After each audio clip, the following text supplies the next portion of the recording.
Hi, I'm Dave here with Photogearnews at Photokina, and I've got Hin Pang from Canon, and he's going to tell me all about the EOS M5. Thank you, Dave. Yes, this is the EOS M5. This is the best mirrorless that's Canon's launched. It's brand new, just came out last Thursday. Yeah. Just last Thursday. So, yeah. If you had to sum this camera up in the 5 best things, what would you tell me about it? Wow, I wish I can sum it up in 5 best things, Dave. But yeah, there's a lot of good things about this camera, and it's one of the best cameras that I've ever had the pleasure to work with, actually. So first thing is the 24 megapixel APS-C size sensor. It's the same technology as the EOS A2D, and it's actually the same generation of sensors as the 1DX Mark II and the 5D Mark IV as well. So also inside here is a Digic 7 processor. What that means is for the user is you get more assured focusing, quicker focusing, and that not only comes from the Digic 7 processor, that also comes with 2-pixel CMOS AF as well. So with 2-pixel CMOS AF, what you get is the real very nice ability for you to change focus points and for the camera to hold on to the subject very nicely. So what you can do is you can rack focus by simply using the screen to touch, and when you're using STM lenses, this focus rack is incredibly smooth as well. So that's 2 pixels, that's in movies, and what's also 2 pixels good for, obviously, is stills as well. So 2 pixel plus Digic 7 allows you to focus with immense accuracy and very confident focusing. We know something that's been well requested for users at this level as well. Okay, so as I'm looking at this and I'm listening to what you're saying about it, it sounds very much like you've just taken an ATD and shrunk it. It's like Honey, I Shrunk the Camera. That's pretty accurate, actually. So like I said, the technology is incredibly similar to the EOS A2D. So, but what we've done is shrink the size down to a body that's 55% of the A2D. But we've concentrated very hard on not compromising too much, on the actual handling of the camera. So yes, the grip is a bit smaller than A2D, but however, we have incorporated, for example, a dial on the top here. So what that means is I can assign shutter speed on the index finger with the main dial, aperture on the thumb wheel on the back, and now ISO can be assigned at my fingertips as well. We've also incorporated this dial function button, where as you press, my bad. So as you press the button on top, that will allow you to change between ISO, metering, white balance, and also drive modes that you would find at the top panel of an EOS A2D, 5D Mark III, 7D Mark II, etc. So the transition for those users to an M5 will be incredibly intuitive and fast, because they will just naturally reach for those buttons in the location where they want to be. So ergonomically, it seems like you've done an awful lot to, as you say, make it feel like a DSLR. One thing that I was slightly concerned about was the focus point selection. Now, I've read that we focus point select on the screen. I have big cheeks, big nose. I'm kind of worried my face gets in the way. How have you got around this problem? It's a very good question. So first of all, using the touchscreen itself, you can change focus points quite easily. As if you were shooting movies. However, we've incorporated a system called Touch and Drag AF system. So let me just show you the settings. So personally, I'm right-eyed. Okay, so what that means is as I'm using the viewfinder, my right-hand portion of the screen is free for me to use. Okay, so therefore I have assigned the touch area as top right. So now as I put the camera up to eye, I can use this part of the screen to change my autofocus point as I'm using the viewfinder. Now that's for me as a right-eyed user. However, if like David, you have big cheekbones and you prefer a different area of the screen, you can still select a different portion. So Dave would like to use the top left or the top right, depending on how you feel and where you're comfortable with.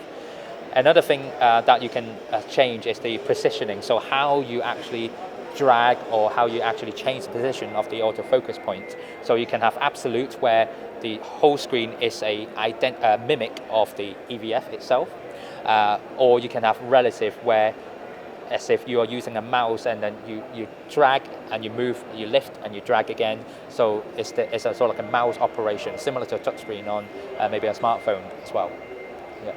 Well, I mean, as I said, I was slightly concerned about this to begin with, but having picked it up and played with it, I'm frankly blown away. Good. I thought it worked incredibly well. It was actually fun. It was fun to use. It makes you want to use the camera. Indeed. Now, as we go further forwards, over the last few years, I've seen Canon have made a lot of strides towards connectivity. We've got smartphones, and we're living in a connected world. Yeah. And you've put something in here as well to really drive that forward. Tell me a bit about that. Indeed, yeah. So what we incorporated for the first time is Bluetooth. Bluetooth Low Energy technologies now in the EOS M5. Okay, so what that means is now I can put the camera down on the floor. Just pick up the tablet. So now the tablet is already paired to the camera. So now I can use the Bluetooth connection to fire the remote. So now that is a very simple Bluetooth. That's a very simple Bluetooth remote. However, as soon as I want to, say for example, look at the images that's already on the camera, I can just tap images on camera, and then what happens is they will automatically switch over to Wi-Fi, so that you don't lose the speed of transmission.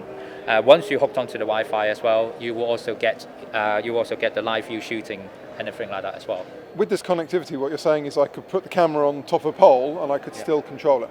Absolutely. So you can control it via two ways, either via Bluetooth. So you get a very simple, fast shutter release.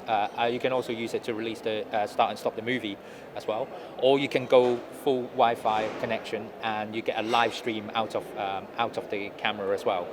But the best thing about Bluetooth is the camera can be sitting, like I was doing on the floor. I can use the tablet to wake up the camera, and then all of the operation can be done on the camera, so you don't have to interact with the camera at all. That's the beauty of the Bluetooth connectivity. It sounds amazing. I mean, I've been struggling to get my head around this before I'd seen it, and now I've put my hands on it. It's looking pretty impressive, I have to say.